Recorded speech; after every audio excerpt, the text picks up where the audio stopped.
Welcome to this lecture. In the previous lecture, we learned about Hadoop and its key architecture, which is MapReduce.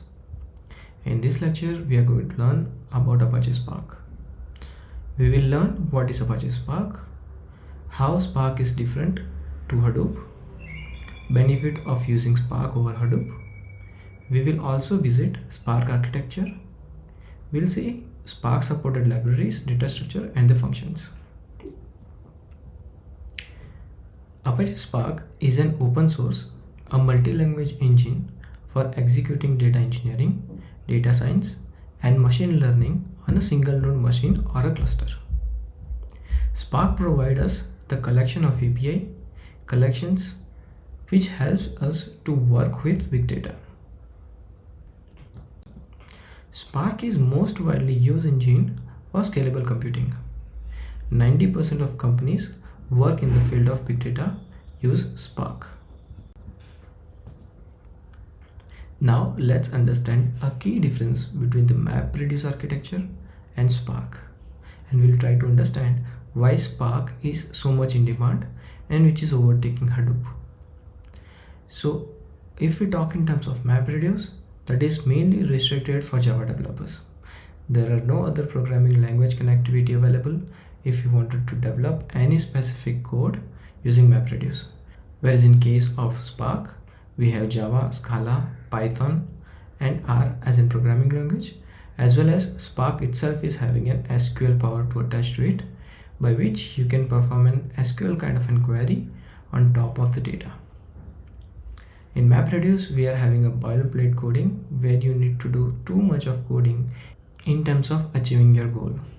Whereas in case of Spark, we have Java, Scala, Python, and R as in programming language, as well as Spark SQL APIs is also available to perform an SQL-like query on the dataset. MapReduce provide boilerplate coding, whereas in case of Spark, it is concise in the programming. MapReduce do not have any interactive shell, whereas in case of Spark, we do have. MapReduce is purely disk based, so whatever you write or wherever your data stores, it is in your hard drive, so the performance is slow.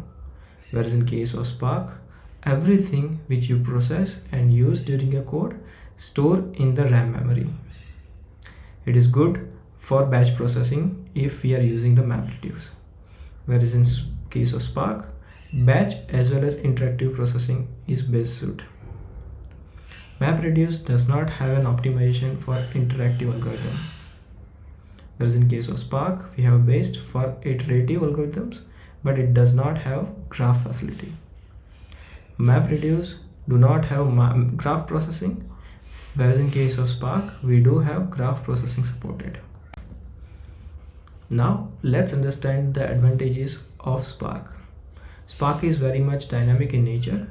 It is very powerful. Advanced analytics are supported on top of Spark. We do have reusability code component. It is a real-time streaming processing as well, and we have multi-language support. Now here comes a very important point.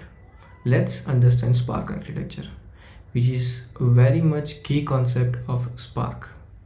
So when we talk about Spark architecture, it is mainly divided into two sets. One is your driver program and second one is your worker nodes. You can also correlate this architecture as a master and slave architecture, where your driver program will be a master working node, whereas in case of your worker nodes are the slave nodes. So driver program will assign tasks to worker nodes, and worker nodes will complete those tasks and get back the result to driver program. Now in the center part, there is a cluster manager as well. The job of the cluster manager is to identify resources from the cluster and give the data to driver, so that driver will identify that what all workers we have to perform a specific task. Let's understand this as using an example.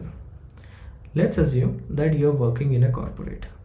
There will be one single program manager and he or she has one project to complete. He is running short with resources, so he will contact a resource manager. He will ask that I am looking for 10 resources. So now the resource manager, which in our case is a cluster manager, will look at the resource pool and identify 10 resources which will be the best suit to perform this job.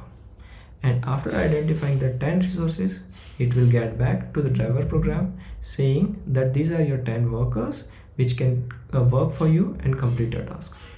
Then after, your driver program or your project manager will directly connect with you and start assigning work to you. Now the worker nodes, which is like resources, will work on those tasks, try to complete it, and once it completes, it will notify back to the program manager. This is the simple architecture of Apache Spark.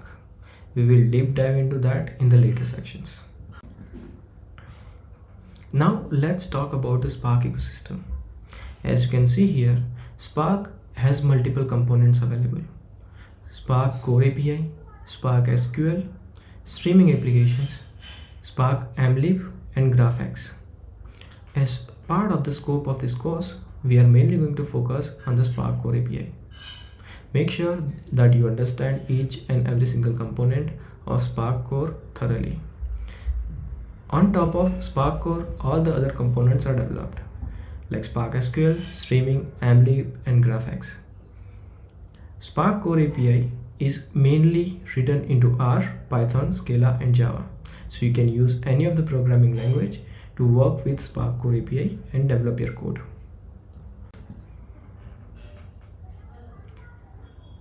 Now let's look at the working of HDFS one more time. We already went through this graph in the previous lecture, but to brush up, let's understand it one more time. As it is very much important architecture, I thought to add it into one more time to a later section. So let's assume that we have a file which is divided across multiple blocks. So now this HDFS, which is Hadoop distributed file system, stores this chunk of file in a multiple nodes. Now as you can see here, block number 1 stores on the data node 1, block number 2 stores into data node 2, and likewise 3 and 4 store into data node 3. Now we also have a replication factor available here, so that block number 1 file is replicated to data node 2 and block number 2 file is replicated to data node 1 as well, so that in case of any failure on a specific machine of the cluster, you don't miss any of the data. Hope you understand this concept very well.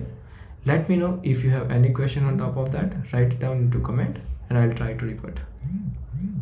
Now let's understand the tools which you can use with Apache Spark.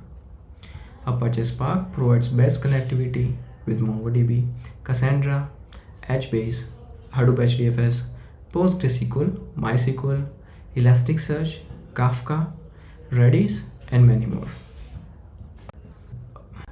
This is the end of the lecture. In the coming lectures, we are going to deep dive more into Apache Spark. Hope you learned something out of this. Thanks for watching and see you on the next lecture.